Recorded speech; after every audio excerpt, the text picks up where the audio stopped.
हर किसी को जानने की उत्सुकता रहती है कि पृथ्वी का जन्म कैसे हुआ और सूर्य का जन्म कब हुआ, पृथ्वी पर बारिश कब हुई। ज़्यादातर सोलर साइंटिस्ट की थ्योरीज के मुताबिक 4.6 अरब साल पहले हमारा सौरमंडल सिर्फ गैस और धूल के घने बादलों से घिरा हुआ था।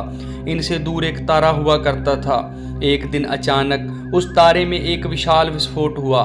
इस सुपरनोवा विस्फोट की शॉक वेव से बादल तेजी से घूमने लगा, जिसको हम नेब्यूला कहते हैं। अब बादल में गैस और धूल के कण पास पास आ गए। बादल के घूमने की स्पीड बढ़ती ही जा रही थी। इससे धूल और गैस के कण एक सेंटर पॉइंट पर इकट्ठा होने लगे। सेंटर पॉइंट पर गुरुत्वाकर्षण बल बढ़ता ही जा रहा था। इससे दबाव इतना बढ़ गया कि हाइड्रोजन एटम ने एक दूसरे के साथ मिलकर हीलियम बनाना शुरू कर दिया। इससे भारी मात्रा में ऊर्जा निकलने लगी। ऊर्जा की इसी आग में से एक जलता हुआ विशाल गोला यानी सूर्य का जन्म हुआ। सूर्य के बनने से बादल में मौजूद 99% पदार्थ खत्म हो गया। हालांकि इसके बाद विशेष गैस और धूल का बादल घूमता रहा और इससे पृथ्वी, बुध जैसे ग्रहों के बनने की प्रक्रिया शुरू हुई।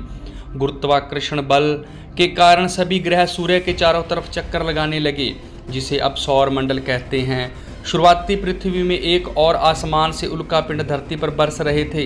दूसरी तरफ लगातार ज्वालामुखी विस्फोट हो रहे थे। इनमें से हाइड्रोजन सल्फाइड, मीथेन और कार्बन डाइऑक्साइड जैसी गैसें निकल रही थी। उस समय पृथ्वी पर पानी केवल गैस के रूप में मौजूद था। करीब 4 अरब साल पहले पृथ्वी आज के मुकाबले काफ़ी तेज गति से घूमती थी। उस समय 5 घंटे का दिन और 5 घंटे की रात होती थी। वहीं दूसरी तरफ पृथ्वी धीरे धीरे ठंडी हो रही थी।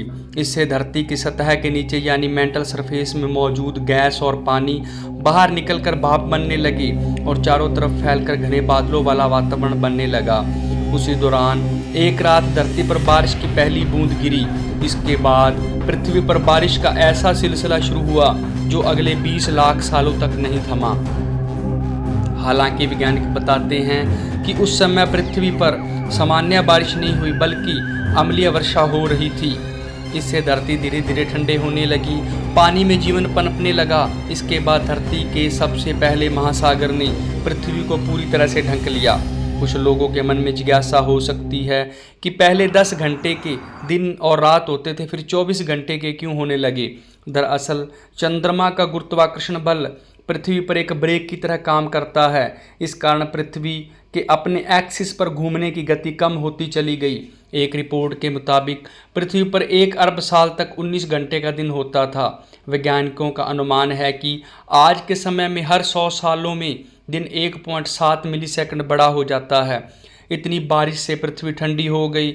लाखों साल बाद पृथ्वी पर बादल छटे और बारिश भी रुक गई। अगले दिन बादलों के बीच से चमकता हुआ सूर्य दिखाई देने लगा और पृथ्वी पर इस तरीके से जीवन की शुरुआत हो गई और बारिश भी इस तरीके से हुई थी।